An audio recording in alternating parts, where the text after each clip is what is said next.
সেই দুর্গাপুজোর আগে, কত আগে একটা জিনিস আমি ফ্লিপকার্টে অর্ডার করেছিলাম, সেটা আমার আজকে আসছে। মানে দুর্গাপুজো হয়ে গেল, লক্ষ্মী পুজো হয়ে গেল, তারপর জিনিসটা আসছে।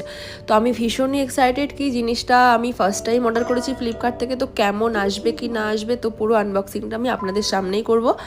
তো তার আগে আমার ঘরের কিছু কাজ ছিল, সেগুলোকে আমি কমপ্লিট করে নেব। আর মেনলি গান না চালালে সকাল সকাল আমার মুডটা ফ্রেশ হয় না, তো আমি মিউজিকটাকেও প্লে করে নিয়েছি এবং সমস্ত কাজ বাজ করে স্নান টান করে দুপুরের খাওয়া দাওয়া সমস্ত কিছু কমপ্লিট করে আমি এখন সেই পার্সেলটাকে আনবক্সিং করব আপনাদেরই সামনে।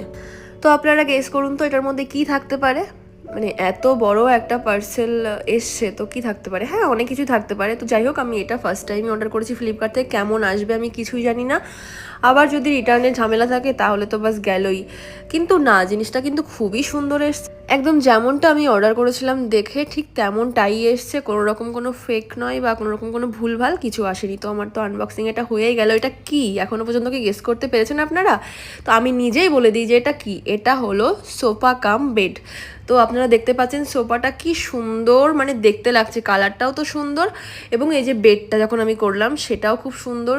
মানে সোফা এবং বেড দুটোতেই এটা হবে। তো দুটোতেই খুবই সুন্দর, খুব কমফোর্ট এবং দুটোই সুন্দর, এবং সাথে আবার দুটো কুশানও দিয়েছে। ও মাই গড, কি সুন্দর সফট সফট। তো যাই হোক, আমি লিঙ্কটা আমার কমেন্ট বক্সে দিয়ে দিচ্ছি, আপনাদের ইচ্ছা হলে আপনারা এটাকে ফ্লিপকার্ট থেকে অর্ডার করতে পারেন। ওকে, টাটা।